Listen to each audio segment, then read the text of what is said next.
মানে কি বলবো আসলে বুঝতেছি না। মানে বন্যার পরিস্থিতি এত বাজে, সকাল থেকে হচ্ছে আমি এতগুলা ভিডিও দেখছি, আগেও অনেকগুলা ভিডিও দেখছি, কিন্তু এতটাও খারাপ লাগছে না। কিন্তু সকাল থেকে যে ভিডিওগুলো দেখতেছি মানে সহ্যই হচ্ছে না। ঠিক আছে, আমারও 3টা বাচ্চা, আমার চোখে শুধু মানে আমার আইডিতে শুধু ছোট ছোট বাচ্চাদের ভিডিওগুলো আসতেছে, কারণ ওদের অনেকগুলো ভিডিও বা পোস্টগুলোতে আমি রিয়েক্ট দিয়ে রাখছিলাম, যার কারণে পর্যায়ক্রমে হচ্ছে বাচ্চাদের ভিডিওগুলো আসতেছে।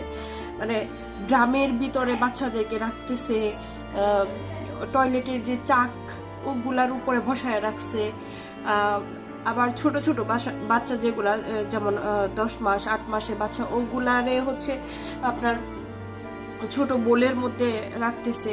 মানে কতটা অসহায়, মানে বলার বাহিরে।